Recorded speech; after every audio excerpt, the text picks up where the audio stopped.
Hola, ¿qué tal? Soy Pablo Gil, estratega de mercados de XTB y hoy quería hacer un vídeo tardío viendo la reacción de los mercados tras el dato de inflación, ¿no? Vamos a hacer un repaso de todos ellos, simplemente de algunos de los más importantes. En primer lugar, empezando por la divisa euro-dólar, ¿qué es lo que ha ocurrido? Bueno, el euro-dólar estaba en un momento muy interesante porque estaba intentando recuperar, voy a ampliar la ventana para que lo veáis lo mejor posible, estaba intentando recuperar, como veis, esa zona clave de en torno a 1,01 20-25, donde estaban los anteriores suelos y sobre todo por donde pasaba la parte superior del canal descendente.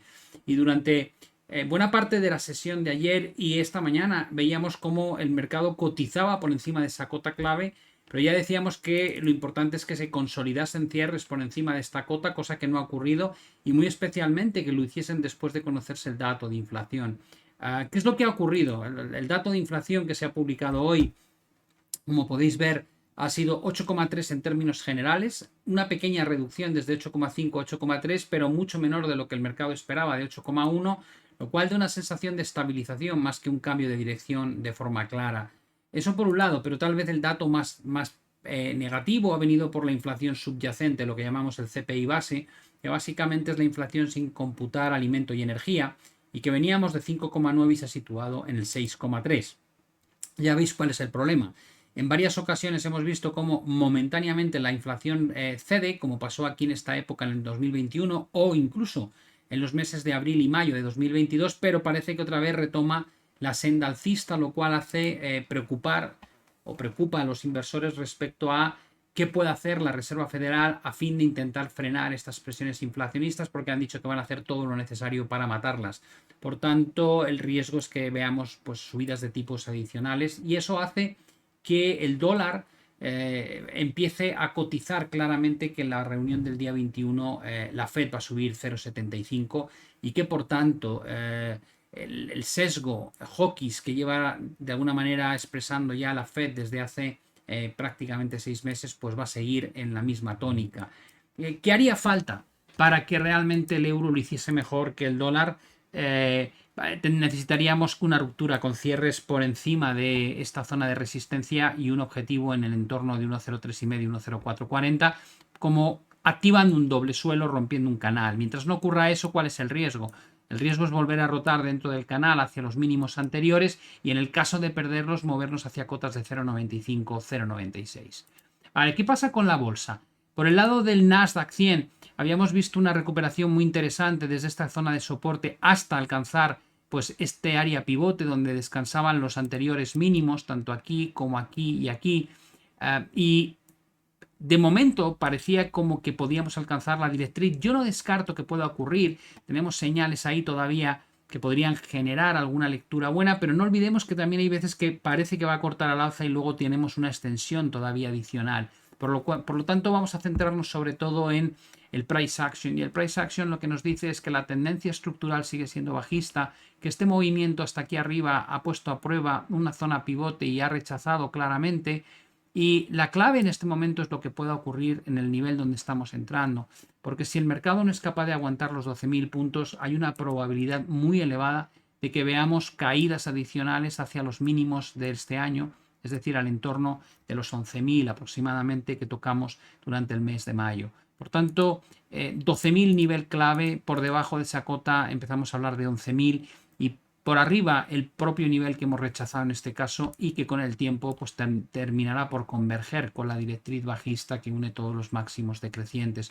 Por tanto, poco cambio desde el punto de vista estructural y en el corto plazo una vuelta dramática desde estos niveles que ahora empieza a alcanzar una zona de soporte y podríamos tener perfectamente un mercado en rangos. Es una posibilidad que no debemos descartar, que a partir de aquí el mercado empieza a moverse pues en una estructura de consolidación más bien lateral y que a partir de un momento dado pues se retome el impulso bajista hacia las cotas de abajo. Creo que 12.000, 11.000 y por arriba la zona prácticamente de 13.000 representan muy bien esas cotas que debemos vigilar en nuestro día a día. Por el lado del SP500, el comentario que os haría es que la situación es muy similar. Volvimos al neckline del hombro cabeza a hombro, parecía que se rompía durante el día, luego ha habido un rechazo dramático y ni siquiera nos hemos detenido en esta zona de soporte intermedio. Por tanto, La conclusión es que 3.900, 3.910 sigue siendo un soporte clave para el SP500, mientras que por arriba la cota en torno a los 4.100, 4.125 es un nivel muy difícil de romper, y si se rompiese probablemente el máximo recorrido que yo le veo es hacia la cota de los 4.250 puntos, por donde pasa la gran directriz bajista de largo plazo. Podríamos tener una ruptura de 3.900 si ocurriese, y solo si ocurre habrá que pensar que volvemos a poner a prueba los mínimos de este año. Por tanto, de la misma manera que antes hablábamos del nivel 11.000, 12.000 y 13.000 para el Nasdaq 100, por simplificar mucho, aquí estaríamos hablando de los 3.600 puntos, 3.900 puntos y 4.125 puntos, con un escenario ultra optimista en 4.250, siempre y cuando antes se rompiese esta zona. En este momento, y viendo la reacción que hay, casi parece más razonable centrarse en lo que pueda ocurrir en torno a los 3.900 puntos que no lo contrario. Por el lado del DAX, lo que tenemos aquí es un ataque a la directriz bajista de forma muy clara. La línea de tendencia que nace en los máximos históricos y que, como veis, pues se ha puesto a prueba esta mañana y luego se ha saldado con una vela de rechazo muy evidente, y nos deja una estructura que no ha cambiado, donde los suelos son planos desde el mes de prácticamente de febrero de este año, en el entorno de los 12.375 puntos, y los máximos son claramente decrecientes desde los 16.267 puntos. Por tanto, puede ser que el riesgo es que tal vez hemos visto la mejor situación en el DAX. No quiere decir que no podamos retestear. No olvidemos nunca que no es para nada descartable que podamos tener movimientos de este tipo, de esta índole, pero como digo, mientras no cambie este entorno de máximos decrecientes, el riesgo sigue siendo claramente bajista. Como soporte intermedio que deberíamos estar vigilando está esta zona. Yo creo que es muy importante lo que pueda hacer en torno a los 13.000 puntos, y ya por debajo de los 13.000 puntos volveríamos probablemente a estar hablando del soporte entre los 12.375 y los 12.640.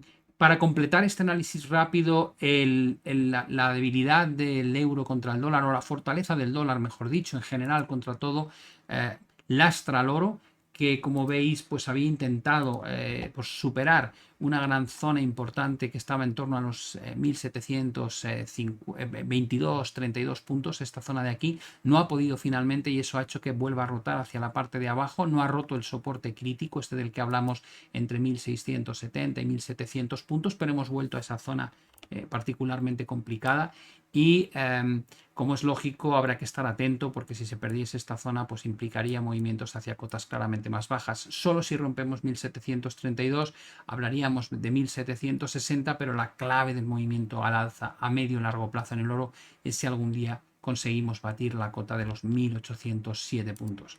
Por el lado del petróleo, y por dar un poco más de luz, estamos todavía en esa fase correctiva, pero venimos de haber puesto a prueba eficientemente la parte inferior del canal descendente, y luego hemos visto cómo el petróleo ha conseguido pues superar una zona pivote. En este momento está cediendo terreno. Yo creo que ahora sí que podemos hablar de una potencial figura, siempre y cuando finalmente se estabilice. Vigilad esta posibilidad como una posibilidad que pueda ser una base para buscar recorridos del petróleo hacia cotas más altas, pero eso exige, como veis, que el petróleo rompa el máximo que ha dejado esta mañana. Mientras no rompa este máximo, no podemos hablar de este hombro cabeza a hombro. Si se llegase a activar el hombro cabeza a hombro, yo creo que el siguiente objetivo razonable es plantear movimientos hacia 103. Mientras no ocurra, mientras no se estabilice con una estructura de vuelta, nada impide que no podamos ver ataques sucesivos a los mínimos anteriores y a esa zona de soporte estructural en torno a los máximos antiguos, que está formada por el entorno de 84-86.